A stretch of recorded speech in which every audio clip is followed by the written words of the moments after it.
I'm ready. So, good afternoon, good morning. I'm Joe Resteca with Remax Liberty, and we have Terry with Neighborhood Loans. We're here to chat a little bit about helping you guys navigate the real estate market. So, Terry, how you doing? Good, thank you. How are you?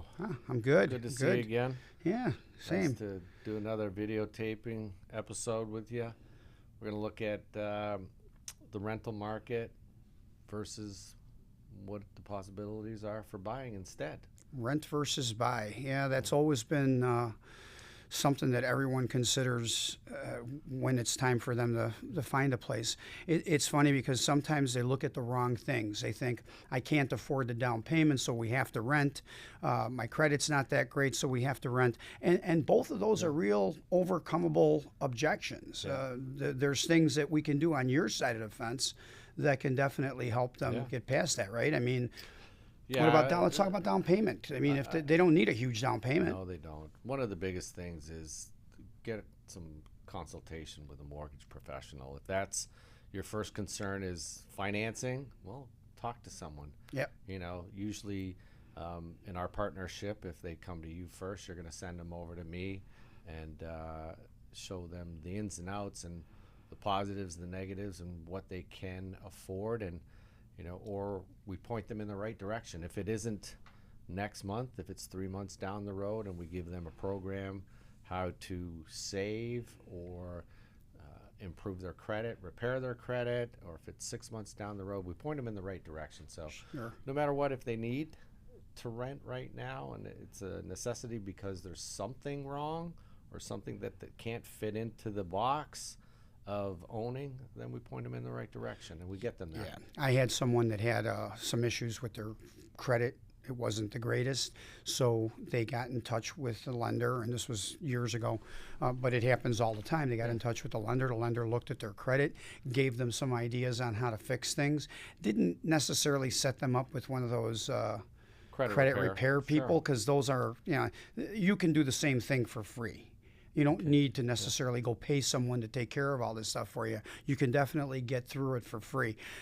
So they gave them the advice like you would. And once that advice was heeded, 6 months later, they were buying a house.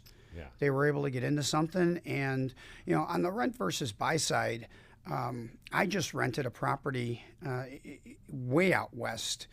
And it's 2-bedroom townhouse for $2,200 a month. That's a big nut, Right. right? I would say, would you say the pattern is that rents are going up? Rents were going up, but I think right now they're kind of stabilized and not necessarily going up as fast as they were for a little while. But yeah, for a while there, post-COVID, everything was going up. Sure. The price of houses were going up. The price of rentals were going up. So that's not going to stop, because people think that the economy is not doing great. Well, it is. It's actually doing fairly well. There's a lot of people out there trying to convince you that it's not, and they have their own personal reasons, and I don't care about their reasons. I just know what I see and what I hear from independent sources, that the economy is doing quite well. Well, if that's happening, that means the price of real estate is going to keep going up. And here in Illinois, in this part of Illinois, we're in one of the most stable markets in the country. Usually we see about a 2.5% to 3% annual increase in the price of homes. And that has been pretty consistent in the 39 years that I've been doing this. Okay. So I've been at it a long time, so I have a long history of being able to tell you when the market's hot, when it's not. Like right now, kids are going back to school. We talked about this earlier. Yeah. So the market's starting to pick up again for us. It We is. had that little lull between June and early September. Vacation time is over. over. The families are, they've, their priority was to take care of the kids and their family after school was out. Now that school's coming back or school's already back in, they're now focused in on what's my next move. What's my next move, right? People think that families want to get into a house prior to school starting so they can have their kids in the new school. Most people that are going to start looking for a home know where they want to be, and they usually have some type of arrangement that they've made in that area to be able to put their kids in that school. Or it's not that big of a deal to move them 2 weeks into the school year. I mean, some parents don't want to do that, but most parents, I think, are fine with making that move if they really want to be in a specific area. Yeah, and it goes probably into the factor there is finding the right home. Finding the right home, if yeah. they find that home, and you've got to sacrifice something. Right. So. Yep, absolutely. So let's talk about the difference between buying versus rent. Like I said, I just sold a house. I mean, I just rented a house. Literally, we just signed the agreement. Well, actually, it's getting signed today, I think. I hope. But it's $2,200. Yeah. $2,200 a month for a 2-bedroom, 2.5 bath home with a small basement and a 2-car garage. Yeah. It's a nice house. It's in a nice area, and they're willing to pay for it. But if they bought, let's say, a $300,000 townhouse with maybe $300 a month in association fees, and taxes being what they are, a little under 6 or right around 6 for that house, what do you think? Where would they be? We just had an example out in Pingree Grove. They're a single-family home listed for $300,000, and that payment was, around $2,500. Okay, with that association fee. So and the taxes. Yeah. Oh yeah, and taxes. The insurance was. I'm sure you included that in there. The whole housing expense, including about 25. Principal, interest, homeowners insurance, taxes. The association fees was around $2,500. So for an extra $300, you own a home, and that equity goes directly back to you. Sure. Plus, you get to experience that. Like I said, right now, even if we stay at the local average of 3%, or right around 3% a year, that $300,000 home a year from now is worth $309,000. Yeah. You made $9,000, plus you get tax benefits. I mean, we're not CPAs, so we don't give tax advice here. But talk to your tax accountant; they'll tell you that there's some definite benefits to being a homeowner as opposed to renting. And you said the national average of equity, you said around 3%. You're going to find pockets here in Chicagoland where that equity position is between 8 and 12%. Correct. On an annual basis. So if you buy right, you're going to gain more equity. We're a very stable market. You don't really see the ups and downs here that you see in California or on the East Coast, New York, New Jersey, even Florida. You see some radical peaks and valleys with the price of homes. Here, it's pretty steady. Yeah. And the appreciation line goes like that, not like this. Right. So buying in the Chicagoland suburbs, definitely northwest suburbs especially, you're definitely going to do well with your investment, and you're much better off than renting and paying somebody else's mortgage. Well, and it's yours. You own it. Creative freedom. You can paint. You can do your landscaping. You can change things without worrying about the landlord saying yes, no, maybe, or your fear of even asking him. Correct. So, yeah. It's it's that sense of ownership and pride, and I think it's it's an advantage to buy. Yeah, my wife loves doing gardening, not just flowers and that kind of stuff. She has a beautiful garden with the flowers all around the house, but she also likes doing vegetables, tomatoes, zucchinis, squash, all that kind of stuff, peppers. So when you get that in a townhouse or in a rental, you don't always have the freedom and the ability to do all that. And even if you do, you're spending an awful lot of money to beautify somebody else's property. Right. Because flowers aren't cheap. I didn't realize how expensive flowers are until my wife started buying stuff for the new house that we got into a few years ago. And I'm looking at it going, are you crazy? You're out of your mind. How much did you spend on that? But that's her love. That's her passion. So she gets to do that. But it's our house. So whatever she does beautifies my home. So if we ever do sell, which we've got no plans on moving, but if we ever did, that's just going to add to the value of the house. And she recovers all of that money, or most of it anyways. But you can't do that if you're in a rental. You have to ask permission. And then again, like I said, if you ask permission, that's still money that you're putting towards beautifying someone else's home that a year later you might have moved on. Because most people, they rent for a year or two and then they move on to something else. I rented a property about a year, little less than a year ago. And I just found out that the people that rented it, you know, I had the listing side. So the renter, I just found out I'm going to be putting that house on the market again for rent, and it's only been 10 months. Yeah. And so in 2 months, when their lease is up, they'll be gone, and they've been there a year. And personally, they're ready to go now. Yeah. No stability in their No life. stability. No tax benefits. Well, to their advantage or to their benefit, from what I'm understanding, they got smart enough to know that they should buy something. Then So that's a perfect reason yeah, to lose a renter. But that's the thing. Also, these people that do the rent to own, Okay. that is one of the biggest. Misconceptions around. Oh, it's terrible. Yeah. Because most people get into a house, and once they're in, they see all the dark spots, you know, the negatives of that house. So now all of a sudden, they don't want to buy it at the end. They're like, yeah, this isn't the neighborhood I want, or this isn't the size home that I want, or this doesn't have the real layout that I want. Whatever the reason is, they end up buying something else, and all the money that they invested early to get that rent to own, it doesn't get returned. I think they went into that position renting and then figured out from the landlord, well, if you want to buy it, you know, we can do this program. And they were like, oh, okay. Yeah. You know, making the same rent payment, but that wasn't their ideal home. Well, they make purchase. a bigger rent payment. Yeah.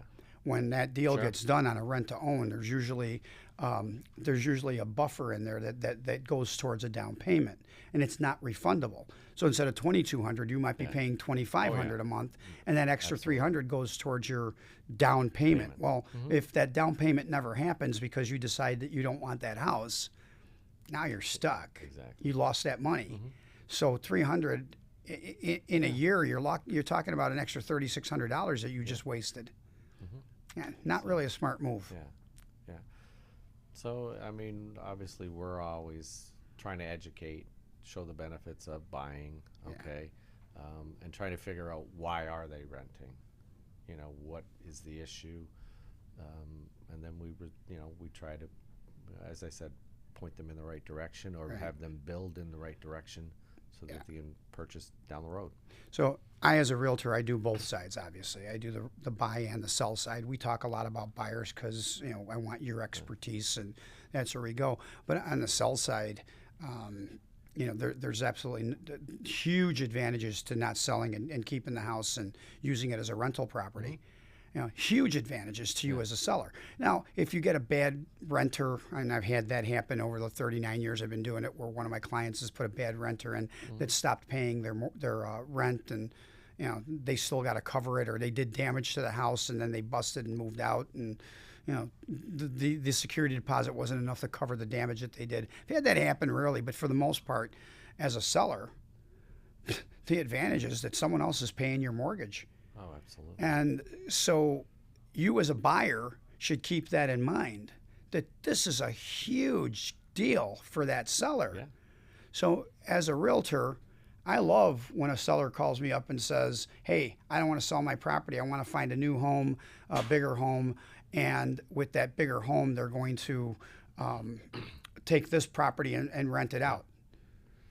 Have you seen that happening more often with these low interest rates that people got into, and they said, hey, this payment is, you know, something that a renter could cover? It depends on their position. If financially a seller is in a position to be able to buy that second home, because on your end, buying a second property as an investment, they're going to pay a higher interest rate than they would if it was a primary residence. They're going to need a larger down payment if it's a primary, as opposed to primary residence. Correct, but they're buying the new property as the primary, and they're keeping the old one. But if they already own that first property, they can't go into the second one as a primary. Sure, they can. Showing that it's an upgrade, a larger property, a nicer property. Okay. Or if it's classifying it as a upgrade. Okay. See, I learned something. Going from Everyone could learn condo- from listening to us, Going can't from they? a condo to a townhome is Considered common an upgrade. sense. Going from, you know, a 2-unit into a single-family unit, that's an upgrade, and that's not. And a so problem. they can still go into that as if they were buying it as their primary residence. Absolutely. Even though they already have an investment property that they're keeping, they still get the lower rate, and they can do a 3%, 5% down deal. Now, one of the tougher deals is if you're in a 3-unit, that you own, and or I'm sorry, if you're in a single-family unit and you want to downsize, and you want to go into a 3-unit. Well, obviously, everyone knows that's good. The underwriter's going to know that's an investment property because you're going to be renting out. Yeah. So they're 2 not out of going 3. to take that as your primary. Okay. So basically it's as a per instance type of thing. Mm-hmm. But boy, I'll tell you what, I did not know that, Terry. Yeah. I had no idea that that buying that second one could still be classified as a primary residence within the loan side of things. And that's good to know. Now I can offer that advice to people that ask me that. But, the thing is that they still have to come up with the down payment. So a lot of people don't have the extra money. So if they can borrow it against the equity of the existing property and use it to buy the next home, then yes, they'll do it. But they have to qualify. So there's a lot of juggling that has to be done before they make that decision. The people that do that on a regular basis, though, they already know. They know up front. They've got their I's dotted and their T's crossed, and they know exactly how much money they have to be able to make this next move, and then they do it. Now, there's a lot of people that just buy property, so they're already in a home that they want to be in for the rest of their lives or for the next 10 years or whatever, and then they just go out and find a property and buy it. So during COVID and after COVID, a lot of the properties that we're selling to large corporations that were specifically buying them as rental properties. Yeah. See, those people know that that's a way to make money. That's a way to create wealth. Real estate is probably the number one way to create wealth. So if you're renting and throwing away that money, you're doing the opposite of creating wealth. If you're buying and using that to be able to build your portfolio, you're going to be able to save some money and definitely be in a much better financial position long term. Okay. Just attended a housewarming party for one of my clients that closed back in June, and everyone that went there was impressed with what this young gentleman did. He was in his mid-20s. That he, I don't know, you would say take the risk, but jumped in, bought his first property. He's already understanding that he's gaining equity. And he's thinking about once he gets things stable here and what else is out there for him that he can invest into. Yeah. I'm finding that a lot of the younger people are some of my best clients right now. It's hilarious to hear all the negative that these kids get from the older generation that, no, they're lazy or whatever. They're not at all. Maybe they like to play video games more than you do or I do, but at the end of the day, they work hard. They make money. They've got a decent savings, believe it or not, and they've literally become some of my best clients, the younger, under 30, and I love it. I think it's great that they're smart enough to know that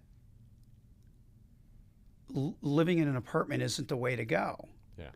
Finding a nice place and calling it your own, being able to do, like you said, the freedom to do what you want with it. You can, paint it whatever color. You want to paint it fuchsia, go right ahead. You like green, paint it green. No one's going to tell you that you did the wrong thing. You might have guests that come over and go, oh, that's ugly, but it's still yours. Right. And you just look at them and go, yeah, but it's mine.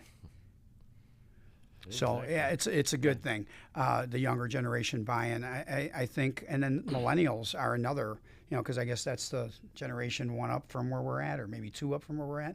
They're also very, very much into buying and getting into their own homes, and I like it. I like it a lot. What are you seeing today? We talked about schools getting back in. Are you seeing listings increasing? Listings have been increasing over the last couple of months. And not because there's more people putting their house on the market, it's just taking longer to sell. Okay. So now instead of a home going on the market and a day later it's under contract and 30 days later it's closed and bam, you don't know it's there, and there's 1 or 2 homes when you do a search of, say, Arlington Heights or Schaumburg or Buffalo Grove. Now you do a search and there's 20 homes in each of those areas. Whereas if you did that a couple of years ago, we actually, one of our office meetings, we went in and did a search to see what 3 or 4 communities had as active listings, and each of them had 1 or 2, maybe 3 active listings. Now you're seeing 15, 18, 19. So it's taking a little bit longer for them to go under contract. I think that sellers are still under the impression that they can list higher than our advice. I go in and say, the house is worth 450. They go, yeah, well, we want to try 525. Well, that's not working today. Yeah. It may have worked before, but it's not really the right strategy today. So yes, there is definitely an increase in properties on the market. The problem is that a lot of people that, even if they didn't buy during those low interest rates you talked about earlier, they did refinance. Sure. So they went from a 7 or 8% loan or a 6% loan down to a 3% loan.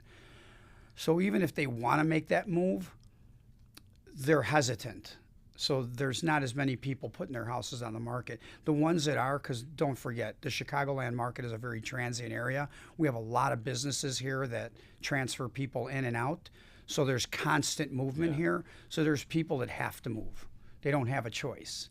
But the people that have a choice, they're not making the decision as quickly. They're waiting for rates to go down, which I think is silly, because at 6.8 or 6.85 or wherever we're at right now, that's pretty normal. Yeah, it is. I mean, my first house I bought, it was over 10%, and it was 3 points. Yeah, it's still below the 30-year average. The 30-year average, right. So I think people that are waiting are throwing away a lot of equity. Yeah, I think a lot of people have turned their point of view and saying that waiting, because we've been waiting so long, we haven't seen that move in the rates. We've seen them trickle down. We've seen them, stop, because something happens in the market. It's all market driven, and it's a global market, and we haven't seen a great move. And they're finally realizing that, the 6% range might be the new normal. And the 6% range might be the new normal. You got to love that. It is, 100% it is. So let's talk about something we kind of touched on earlier, Terry. Buyer consultation. Okay. A buyer comes into my office or calls me. I want to meet with them face to face. It'd be nice to be able to do it that way. That way we can sit down, no pressure, just be able to talk about what's involved in the buying process. So that way you, as a first-time home buyer or even a second or third-time buyer, aren't going into the process blind. Because even if you bought before, things change. Oh, absolutely. So sitting down with me as a realtor is always a good idea. And then definitely 100% sitting down with you. So if they sit down with you, I send the buyer over to you. We've already talked about the buying process, what's involved, how I set up the search in the multiple listing service, how it comes to them, how they can check the properties so that way they and I can keep on the same page with what they like, what they don't like. And it's easy nowadays. It's not like the old days where we had to look through books and then I had to go print it out on a dot matrix printer and then call each one and do that. We don't do that anymore. Right now, I set up a nice little website for you. I send you listings through that website. There's 3 little tabs there. They're red, yellow, and green, just like a traffic light. Red means I don't like this property, let it fall off. Yellow means this maybe if I don't like one of the green ones as much. And green means I love it. This is what I want to go see. So you send me a text saying, hey, I put 4 properties that I marked green. I go in there and look. I schedule the appointment for when we're going to meet, and boom, we go. But without that consultation, I don't know what to set up for you. Exactly. Now let's go to your side of the fence. I send them over to you before we start looking. What do you do? We look at their goals versus their budget and how do they align. Are they similar? And usually there's some eye-opening, understanding that, wow, I didn't realize what that payment is. I really like that style of house, but it's not in the budget we were thinking of. Okay, and so we look at, the different properties. Obviously, the payment is going to fluctuate on the type of property, the amount of taxes, and is there association fees involved? It's a big one. So they can look at a townhome and see that the taxes are lower, but we have an association fee, but the combination is still as much as the taxes of a single family home. So right now they're looking at it, okay, it's equal. So we look at budget. Okay, what can you afford? What are you looking at for what's available for a down payment? And then, of course, those are only a couple aspects. You've got to look at job history. What's your, are you in the midst of thinking of moving jobs, changing professions, and things like that? How's your credit?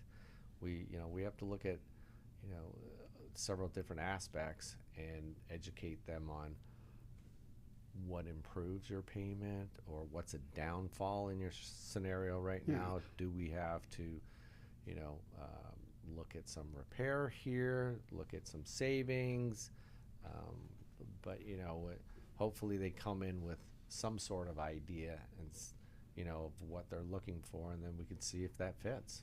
But we're asking a lot of questions on our end, okay? And you make sure you educate them on things not to do, like the job history. Don't change jobs before you close on your house. Don't go out and buy a large, expensive toy, a car, whatever. When they are serious, there's the do's and the don'ts in our industry, okay? And they get a list right away of what to avoid and, some things, what you can do to improve your scenario. Yeah. I hear horror stories from realtors who don't do the education process first, where they go out and they show a person homes in a certain budget range, and then they find out that they can't afford it. Now, you've showed them $500,000 house, and they can only afford $380,000. Well, nothing at $380,000 is going to compare to the $500,000. So now you've got a very disappointed buyer that has to bring their expectations way down, or they didn't educate them on things that are on your side of the fence. Don't make a large expensive purchase that you're going to put on credit. So I've seen that happen as well, where the buyer wasn't educated by either the lender, or they may not have even talked to a lender first, and the realtor didn't educate it, and then they go out and buy a brand new motorcycle for $22,000, and now all of a sudden their debt load is higher than what what it needs to be for them to qualify for a mortgage. The education part of it is hopefully they're going to get a better experience out of the home buying process. Yeah. Okay? They understand a little better of what they're getting into and what to do and what not to do, and there are no pitfalls. Yeah. There's no whoops, I made this mistake, or I fell in love with that house, but now I can't buy it. Right. Yeah. So. And let's face it, I mean, not everyone doesn't know everything.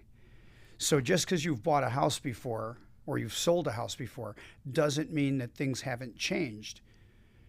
Right now there's drastic changes in our business. Let's face it, the latest change where we can't even unlock a door for a buyer unless we have a buyer's agreement signed. Buyers are looking at us going, I don't want to sign that. Well, then I can't unlock the door for you. That's a rule that went into effect. I literally can't do it. It's illegal for me to go unlock that door unless I have a buyer's agreement in place. So we have to have a buyer's consultation so that I can explain that form to you. We could make sense out of it. We could make it so that it's written in a way that you're comfortable. Mm-hmm. Without that buyer consultation up front, that doesn't happen. I can't be like, you just called me on the phone. Okay, I have to send you a buyer's agreement, and I send that off to you, and I've never met you before, and you're going to sign it. Right. You're not going to do that. You're going to want to know what you're signing, and I'm the one that has to explain it to you. And then you're welcome to go take it to an attorney if you want and let them look at it, and they're just going to tell you that it's a simple form that's been created by them in the first place. Yeah. Hopefully people are starting to understand that. It's been now... This August, it's a year since that. It's been a while already. The new arrangement is out there. So they've got to know that. So, anyways, anything else that you want to hit on, or Yeah, I think we pretty much covered the buyer side, the buy versus rent. Yeah. I think we're good there. One thing that I ask is that if you guys like our message, you like our podcast, that you subscribe to our YouTube channel. Terry has his. I have mine. You can also follow me over on Facebook. I've got a business Facebook page that I post a lot of stuff to, including some of these videos. So please subscribe. Just click and let us know what you think. Yeah, reach out with questions. Reach out with questions, yeah. It's free material. Yeah, the topics that we do are often, kind of, we talk about them, but if you guys got questions out there that you really want to get answers on, hey, all you got to do is ask. Sure. We'll put it out there. Just keep watching our show, and we'll get to your answers. That I can promise you. Thanks for watching.